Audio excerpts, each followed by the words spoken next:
दोस्तों, जुलाई 2009 में रूसी गवर्नमेंट ने बहुत से ऐसे डॉक्यूमेंट्स डीक्लासिफाई किए जो रशियन नेवी के यूएसओस को देखे जाने के थे।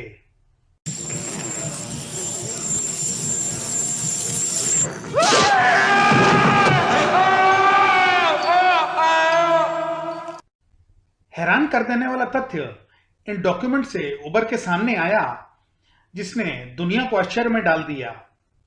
लेकिन ऐसी घटनाओं को इतने दिनों तक सीक्रेट कैसे रखा गया? और असली प्रश्न है, क्यों? असल में 1992 के पहले रूस में आयरन कर्टन था। मतलब रूस की कोई भी इंफॉर्मेशन बाहर की दुनिया में नहीं जाती थी, चाहे वो यूएफओ हो या यूएसओ।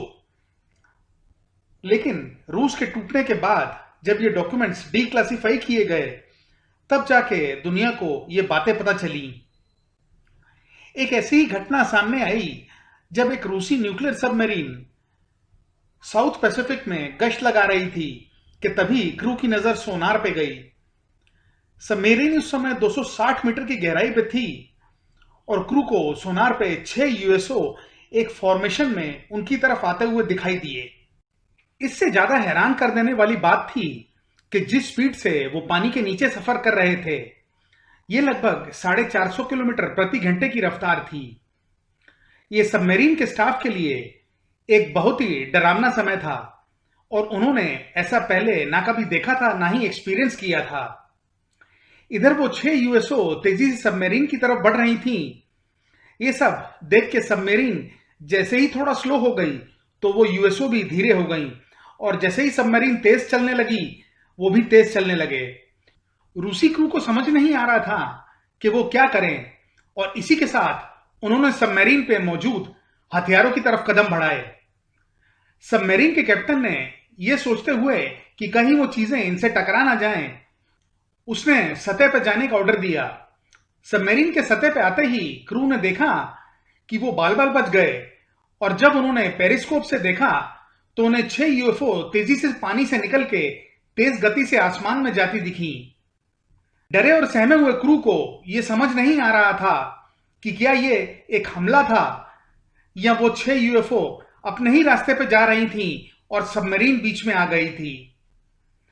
जितनी तेजी से ये पानी के नीचे चल रही थी, उससे यह पता चलता है कि ये हमारी पृथ्वी से नहीं थी। बिलीवर्स का यह मानना है कि उनकी तेज गति उन्हें इस पृथ्वी से बाहर का यान साबित करती है। यह दूसरी रिपोर्ट किसी भी तरह से यूएसओ या यूएफओ से डील नहीं करती, बल्कि जो उनके अंदर रहते हैं ये उनसे डील करती है, यानी कि प्रग्रही। 1982 में साइबेरिया में 1642 मीटर की गहराई के साथ लेक बैकाल धरती पर ताजे पानी की सबसे गहरी झील है। यहां रशियन नेवी के डाइवर्स एक रिसर्च मिशन कंडक्ट कर रहे थे। इतनी गहरी और बर्फ से जमी इस लेक के नीचे क्या है, इसका किसी को भी नहीं पता। रूसी डाइवर्स 50 मीटर की गहराई में रिसर्च कर रहे थे कि तभी उनमें से एक को लगा कि उन्हें कोई देख रहा है। उसने जैसे ही ध्यान से उस तरफ देखा तो उसकी आंखें फटी की फटी रह गईं।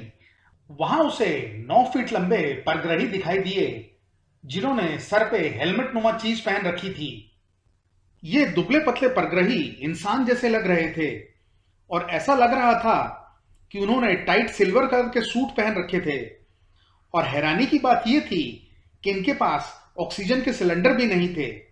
ये कैसे प्रग्रहियों की प्रजाति थी जो पानी के इतना नीचे और इतनी ठंड में बिना ऑक्सीजन के रह सकती थी? क्या उनके पास सांस लेने का कोई और तरीका था जो शायद उन डाइवर्स को समझ नहीं आ रहा था? डाइवर्स ने इस समय एक बहुत ही गलत निर्णय लिया जो आगे चल के उनकी मौत का कारण बनने वाला था। डाइवर्स ने नेट का इस्तेमाल करके एक परग्रही को पकड़ने की कोशिश की। ऐसा करना उनके लिए भारी पड़ा और एक ताकत ने उन्हें पानी से बाहर धकेल दिया। जब आप गहराई से इतनी जल्दी बाहर आते हैं तो आप डिकम्प्रेशन का शिकार हो जाते हैं। 7 में से 3 डाइवर्स की उसी समय मौत हो गई और बाकी 4 गंभीर रूप से बीमार पड़ गए। आखिर उन प्रग्रहियों ने ऐसा क्यों किया? बिलीवर्स के हिसाब से जब तक सब कुछ ठीक था तब तक उन्होंने कोई हरकत नहीं की, लेकिन जैसे ही डाइवर्स ने नेट से उन्हें कब्जे में करने की सोची तो परग्रहियों ने अपनी सुरक्षा के लिए ऐसा कदम उठाया। ये निश्चित ही दूसरे ग्रह के वासी थे जो पानी के अंदर इतने आराम से बिना ऑक्सीजन के रह रहे थे, और बाकी बचे हुए डाइवर्स इतना डरे हुए थे कि वो कुछ बताने की स्थिति में ही नहीं थे, और रूसी सरकार ने भी उन्हें ऐसा करने से मना किया हुआ था। लेकिन अगर उन्हें सरकार भी मना कर रही थी तो ऐसा क्या था जो उन डाइवर्स को पता था? रूसी सरकार की तरफ से अगर सोचें तो वो हैरान थे कि ये लोग कौन थे और वहां कैसे आए, और इतनी विषम परिस्थितियों में वो कैसे जिंदा थे। क्या उनके पास कोई अजीब टेक्नोलॉजी थी जो अगर रूसी सरकार को मिल जाए तो वो उसका इस्तेमाल कर सकें? इस घटनाओं से ये पता चलता है कि परग्रही ठंड को भी बर्दाश्त कर सकते हैं और वो धरती पे काफी समय से हैं। लेकिन अगर ये घटना सच है तो उनका यान कहाँ था? या फिर एलियंस ने पृथ्वी के समुद्र में अपने बेस बना रखे हैं?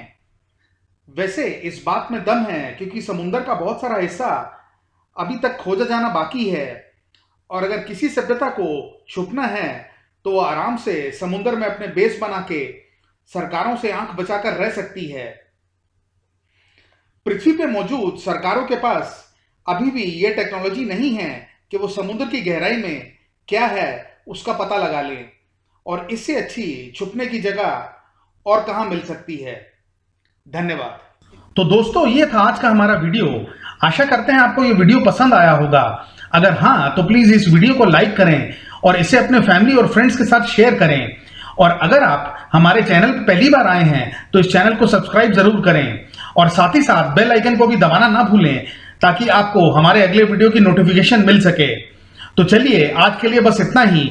मिलते हैं अगले वीडियो में कुछ इंटरेस्टिंग फैक्ट्स के साथ। नमस्कार।